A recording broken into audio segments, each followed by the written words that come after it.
பொதுவாக அல் குர்ஆனை நாங்க எப்ப தொடுவோம் என்று சொன்னா எங்களோட வீட்லயும் சரி இந்த ரமலான் மாதம் வந்தா தான் அதை நாங்க தூசி தட்டி எடுக்கிறது. ஒவ்வொரு ஆக்களும் அந்தந்த ரமலான் மாதம் வந்தா அவங்க அவங்களோட குர்ஆனை தேடி எடுக்கிறது. இது ஏண்ட குர்ஆன், இதை நான் ஓதோனும், இதை யாரும் தொடவானான்னு சொல்றது, அதுல போட்டிக்கிற மாக்க யாரும் மங்காளிங்கள் ஆக்கவானான்னு சொல்றது, இப்படி குர்ஆனுக்கு ஒரு போட்டி தன்மை ஒன்று வரும். அது ரமலான் மாதத்தில் மட்டும்தான். இந்த ரமலான் மாதத்தில் இஸ்லாமிய நாட்காட்டியில் இஸ்லாமிய கேலண்டரில் ரமலான் மாதம் 9வது ஒரு மாதம். இந்த 9வது மாதம் அல்லாஹ் தஆலா புனிதமான ஒரு மாதமாக ஆக்கி இந்த மாதத்தில் தொடர்ச்சியாக 30 நாட்கள் அல்லது 29 நாட்கள் தொடர்ச்சியாக நாங்கள் நோன்பு நோற்று அமல் இபாதத்துகளில் ஈடுபட்டு கொண்டு இருக்கின்றோம். இந்த ரமலான் மாதத்தை அல்லாஹ் தஆலா இவ்வளவு புனிதமாக வைத்திருப்பதற்கும் இந்த ரமலான் மாதம் சிறப்பு மிக்கதாக அமைவதற்கும் மிக முக்கியமான காரணம் ஒன்று இருக்கின்றது.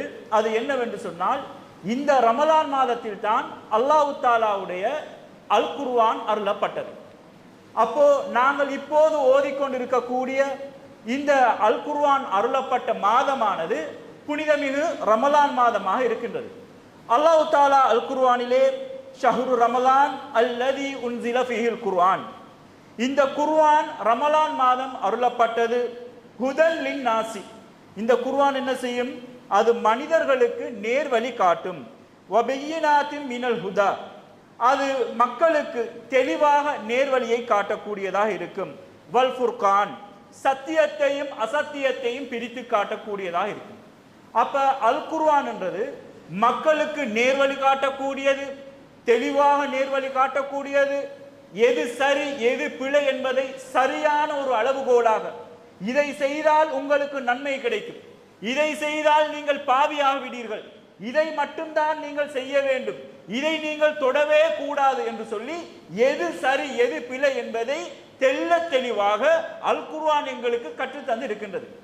அப்ப ஃபுர்கான் என்ற பெயர் என்னன்னு சொன்னா, எது சரி எது பிழை என்பதை எங்களுக்கு சரியான முறையில பிரித்தறிவிக்க கூடியது என்பதை தான் அல்லாஹ் தஆலா அல் குர்ஆனிலே கூறுகின்றார். இன்னொரு சூராவிலே இன்னா அன்ஸல்னாஹு ஃபீ லைலத்துல் கத்ர், லைலத்துல் கத்ர் என்ற இரவிலே நாங்கள் இதை அருளினோம் என்று சொல்லி அல்லாஹ் தஆலா கூறுகின்றான். அப்போ மனிதர்கள் மக்களாகிய எங்களுக்கு இந்த ரமலான் மாதத்தில் அல் குர்ஆனோடு உரிய தொடர்பு அதிகமாக காணப்பட வேண்டும். பொதுவாக அல் குர்ஆனை நாங்க எப்ப தொடுவோம் என்று சொன்னா எங்களோட வீட்லயும் சரி இந்த ரமலான் மாதம் வந்தா தான் அதை நாங்க தூசி தட்டி எடுக்கிறது.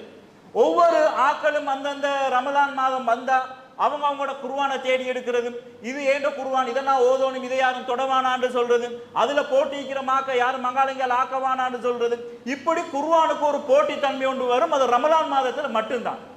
ரமலான் மாதம் முடிஞ்சதோட அந்த குர்ஆன் ஒரு இடத்துல இருக்கும், இந்த போட்டியும் இருக்காது, ஒன்றும் இருக்காது. அடுத்த வருஷம் ரமலான் வரணும், இதுல நாங்க போறது. சரி, இப்ப நான் இந்த பயான சொல்லி கொண்டு இருக்கும் பொழுது கூட உங்களுக்கு சில மனசுல வரும், 10 12 நோம்பு போயிட்டு இன்ஷா அல்லாஹ் வார வருஷம் நான் எப்படியாவது ஓதி முடிக்கணும்னு சொல்லி. பொதுவாக ஷைத்தான் என்ன செய்வான்னு சொன்னா, ரமலான் மாதத்திலையும் சரி எங்களுக்கு ஒரு ஊசலாட்டத்தை போட்டுருவான்.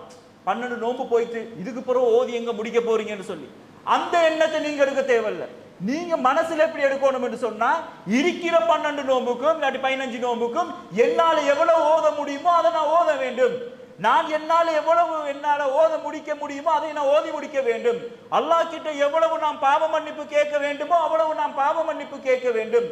அல் குர்ஆனோடு எங்களுக்குரிய தொடர்பை நாங்கள் கிட்டியாக்கி கொள்ளணும். பொதுவாக முஸ்லிம்களுக்குள்ள மிகப்பெரிய பிரச்சனை என்று சொன்னா, அல் குர்ஆன் ஒரு பக்கம் இருக்கும், எங்களோட வாழ்வியல் ஒரு பக்கம் இருக்கும். இரண்டும் வெவ்வேறு துருவங்களாக இருக்கின்றது. இது பிழையான விஷயம். அன்றாட வாழ்க்கையோடு அன்றாட நடவடிக்கைகளோடு அல் குர்ஆன் எங்களோடு தொடர்பாக இருக்க வேண்டும். நாங்க தின்றதென்றாலும் சரி, குடிக்கிறதென்றாலும் சரி, எங்களோட அன்றாட செயற்பாடுகள் அனைத்தும் அல் குர்ஆனோடு தொடர்பாக இருக்க வேண்டும் என்பதுதான் மிக முக்கியமான ஒரு நோக்கமாக இருக்கின்றது.